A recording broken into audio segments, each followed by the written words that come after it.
नमस्कार। एक पुरानी लेकिन हमेशा मौजू रहने वाली बात डॉक्टर B.R. अम्बेडकर ने कही थी। उन्होंने कहा था, जब तक आप सामाजिक स्वतंत्रता प्राप्त नहीं कर लेते, कानून द्वारा प्रदान की गई स्वतंत्रता का आपके लिए कोई मायने नहीं है।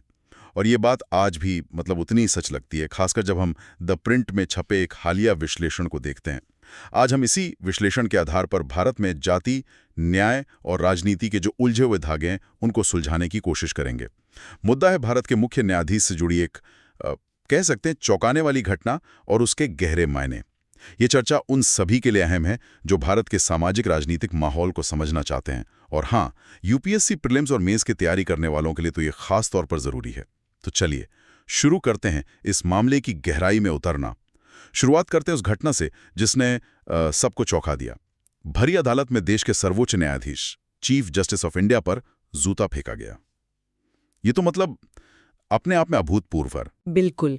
ये घटना जस्टिस B.R. गवई के साथ हुई, और हैरानी की बात यह भी है कि जस्टिस गवई ने इस पर गजब का संयम दिखाया।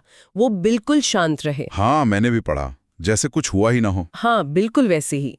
और अदालत की कार्यवाही चलती रही, लेकिन हमला करने वाले वकील के इरादे बिल्कुल साफ थे। हाँ, उसने चिल्लाकर कहा कि चीफ जस्टिस सनातन विरोधी हैं। ये क्या मामला है? सनातन विरोधी? उसने बाद में मीडिया से कहा कि उसे ऐसा करने के लिए दैवीय शक्तियों से आदेश मिला था, और उसे अपने के पर कोई पछतावा भी नहीं था। कोई पछतावा नहीं? बिल्कुल नहीं। और उससे भी ज्यादा चिंता की बात यह है कि मीडिया के एक हिस्से ने भी इस घटना को उतनी गंभीरता से नहीं लिया, बल्कि हमलावर को किसी एक्शन हीरो की तरह पेश करने की कोशिश की गई। उसे काफी सम्मानजनक कवरेज मिला। ये अपने आप में बहुत कुछ कहता है। ये वाकई अजीब है। लेकिन क्या ये सिर्फ एक सिरफिरे की हरकत थी या इसके पीछे कुछ और गहरा है? लेख तो इशारा कर रहा है कि मामला इतना सीधा नहीं है। सही पकड़ा आपने। ये घटना अचानक नहीं हुई। इसके तार कहीं ना कहीं गहरे जमे हुए जातिगत पूर्वाग्रहों से जुड़ते हैं। अच्छा। हाँ, जस्टिस गवई दलित समुदाय से आते हैं और उनके परिवार ने बौद्ध धर्म अपना लिया था। ये जानना जरूरी है क्योंकि इससे पूरा संदर्भ बदल जाता है। हाँ, लेख में 2007 का जिक्र भी है, जब जस्टिस के.जी. बालकृष्णन, जो खुद दलित थे, चीफ जस्टिस बने थे। तब तो ऐसा कुछ नहीं हुआ था। माहौल तब शायद इतना जहरीला नहीं था। बिल्कुल। तब सांप्रदायिकता और जातिवाद का ये खुला खेल सार्वजनिक जीवन में इतना हावी नहीं था। अब स्थिति अलग है। देखिए, जस्टिस गवई अपनी वरिष्ठता के आधार पर इस पद तक पहुंचे हैं। ऐसा नहीं है कि सरकार ने कोई खास पहल करके जाति की दीवारें तोड़ी हों।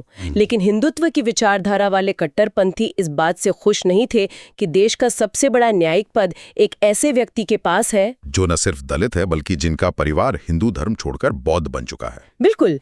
तो ये नाराजगी पहले से थी। हाँ, अंदर ही अंदर। हाँ, ये गुस्सा अंदर ही अंदर सुलग रहा था। लोग बस उनके किसी कदम का इंतजार कर रहे थे जिससे मुद्दा बनाया जा सके। और वो मौका उन्हें तब मिला जब जस्टिस गवई ने एक सामान्य मामले को खारिज कर दिया जिसमें कुछ कट्टरपंथी हिंदू मांगे थी। उन्होंने याचिकाकर्ताओं से मजाक में कहा कि अगर उन्हें ऐसा समाधान चाहिए जो सुप्रीम कोर्ट नहीं दे सकता, तो शायद उन्हें सीधे उसी भगवान से अपील करनी चाहिए जिनसे उनका मामला जुड़ा है। और इसी बात को पकड़ लिया गया, मजाक को। बिल्कुल, ये वही चिंगारी थी जिसका इंतजार था। सोशल मीडिया पर अचानक एक तूफान खड़ा हो गया। कहा जाने लगा कि चीफ जस्टिस हिंदू विरोधी हैं। सिर्फ इस बात पर? हाँ, कि उन्होंने अदालत में हिंदू भगवान का अपमान किया है। तर्क दिया गया कि आखिर वो बौद्ध जो बन गए हैं। बात यही नहीं रुकी। और क्या हुआ? टीवी चर्चाओं में, सोशल मीडिया पर हिंदुत्व से जुड़े लोगों ने उनके खिलाफ हिंसा तक की वकालत कर डाली, बस थोड़ा संभल कर ताकि सीधे तौर पर उकसावे का आरोप न लगे। अच्छा।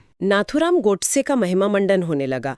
ये हवा बनाई गई कि चीफ जस्टिस हिंदू हितों को नुकसान पहुंचा रहे हैं, और ये जहर तेजी से फैला। इस सब में जस्टिस गवई की जाति का कितना हाथ था? क्या ये खुलकर कहा गया? सीधे तौर पर बहुत कम लोगों ने कहा, लेकिन भाषा और शब्दों के चुनाव में ये साफ झलकता था, जैसे सनातन धर्म शब्द का इस्तेमाल। हाँ, इस शब्द आजकल बहुत सुनने में आ रहा है। बिल्कुल।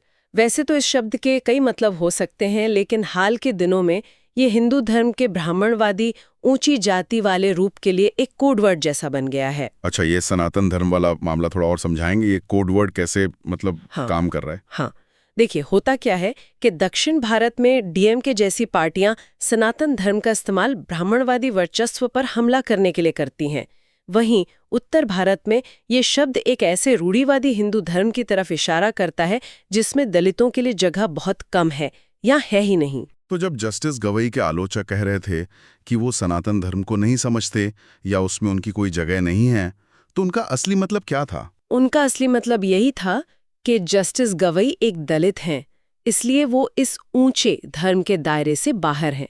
ये भाषा का बहुत चालाकी से इस्तेमाल था। मतलब बिना सीधे जाति का नाम लिए। हाँ, बिना सीधे जाति का नाम लिए जातिगत भेदभाव और ऊंच नीच को हवा देना। ये दिखाता है कि पूर्वाग्रह कितने गहरे हैं कि देश के सर्वोच्च न्यायाधीश को भी उनकी जाति के आधार पर निशाना बनाया जा सकता है। ये तो बहुत खतरनाक खेल है शब्दों का। और जैसा हमने देखा, ये सिर्फ बातों तक सीमित नहीं रहा। बिल्कुल। जो अभियान सोशल मीडिया पर चला, उसका नतीजा अदालत में जूते फेंकने के रूप में सामने आया।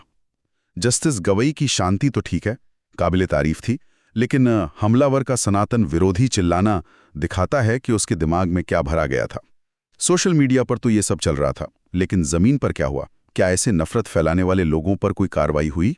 एक यूट्यूबर का भी जिक्र है लेख में, उत्तर प्रदेश का मामला। हाँ, वो मामला भी बहुत कुछ कहता है।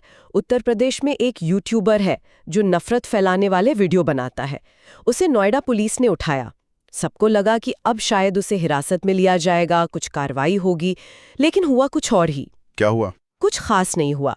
खबरों के मुताबिक उसे पुलिस स्टेशन ले जाया गया, चाय पिलाई गई और फिर घर वापस भेज दिया गया। बस चाय पिलाकर वापस भेज दिया? हाँ, और वापस आके उसने बड़े गर्व से सोशल मीडिया पर पोस्ट किया कि वो सुरक्षित है और साथ में लिखा, पूरा सिस्टम मेरे साथ है, ये हमारा सिस्टम है, हमारे विचारों का सिस्टम, सरकार हमारी है, सिस्टम भी हमारा है, जय श्री राम। पूरा सिस्टम मेरे साथ है, सरकार हमारी है, सिस्टम भी हमारा है। ये तो बहुत बड़ी बात कह दी उसने। इसका क्या मतलब निकाला जाए? यही तो सबसे चिंताजनक बात है। इस दंड मुक्ति यानी सजा न मिलने का डर खत्म हो जाने के मायने बहुत गहरे हैं। अगर देश के सर्वोच्च न्यायाधीश के अपमान के मामले से जुड़े लोगों के साथ ऐसा बर्ताव होता है, वो इतने आत्मविश्वास से कह सकते हैं कि सरकार और सिस्टम हमारा है, तो सोचिए एक आम दलित नागरिक के लिए न्याय की क्या उम्मीद बचती है, जिनके साथ सदियों से अन्याय होता आया है। हाँ, ये घटना न्याय व्यवस्था तक आम आदमी की पहुंच और सिस्टम के अंदर बैठे पूर्वाग्रहों पर गंभीर सवाल खड़े करती है। इस पूरी गहमा-गहमी के बीच प्रधानमंत्री नरेंद्र मोदी की प्रतिक्रिया भी आई। हमले के कुछ खंडों बाद उन्होंने इसकी निंदा की और चीफ जस्टिस के साथ एकजुटता दिखाई। हाँ, प्रधानमंत्री की प्रतिक्रिया आई, लेकिन उसके राजनीतिक पहलू भी देखने लायक हैं। प्रधानमंत्री मोदी अक्सर अपनी पिछड़ी जाति की पृष्ठभूमि की बात करते हैं। हाँ, ये बात वो कहते रहे हैं। वो लगातार दलितों तक पहुंचने और भाजपा की पारंपरिक ब्राह्मण बनिया पार्टी वाली छवि को बदलने की कोशिश करते रहे। बिहार में चुनाव भी नजदीक है, ऐसे में वो दलित वोटों को नाराज करने का जोखिम नहीं उठा सकते। लेकिन दूसरी तरफ वो कट्टरपंथी भी हैं, जो उनका मुख्य आधार हैं। उनको कैसे संभालेंगे? बिल्कुल, वो उन कट्टर समर्थकों से पूरी तरह किनारा भी नहीं कर सकते जो सनातन धर्म की अपनी परिभाषा गढ़ते हैं, जो मुसलमानों और दलितों के खिलाफ नफरत फैलाते हैं, गोडसे का महिमा मंडन करते हैं और चीफ जस्टिस पर हुए हमले जैसी घटनाओं पर खुशी मनाते हैं। हाँ, ये उनका कोर हिंदुत्व वोट बैंक है। तो जब ये लोग दावा करते हैं कि पूरा सिस्टम हमारा है, तो शायद प्रधानमंत्री को भी अनदेखा करना पड़ता है। ये एक बहुत ही महीन रस्सी पर चलने जैसा है, एक मुश्किल संतुलन साधना। ये संतुलन अब तक कैसे काम कर रहा था? मतलब चल तो रहा था किसी तरह से। अब तक शायद इसलिए काम कर रहा था क्योंकि इन कट्टरपंथियों का मुख्य निशाना मुसलमान थे।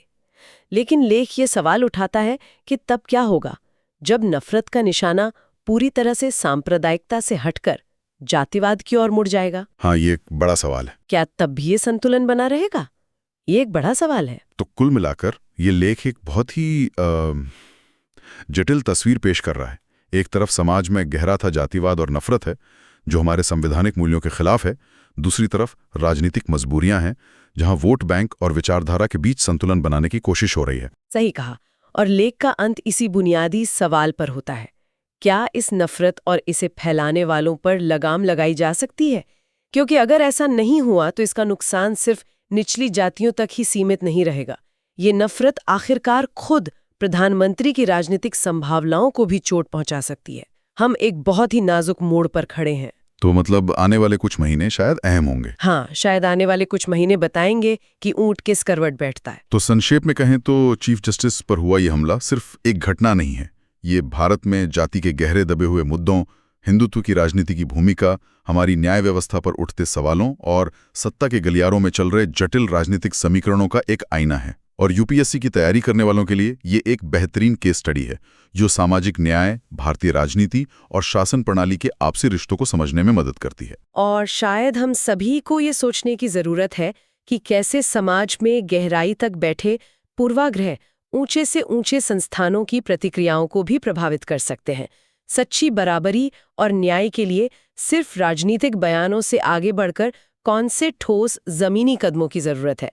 क्या हमारा सिस्टम वाकई सबके लिए बराबर है, या ये अब भी कुछ खास लोगों के पक्ष में झुका हुआ है, जैसा कि उस यूट्यूबर ने दावा किया था? हाँ, ये सवाल हमें सोचने पर मजबूर करते हैं। इस जरूरी चर्चा में शामिल होने के लिए आप सभी का बहुत बहुत धन्यवाद।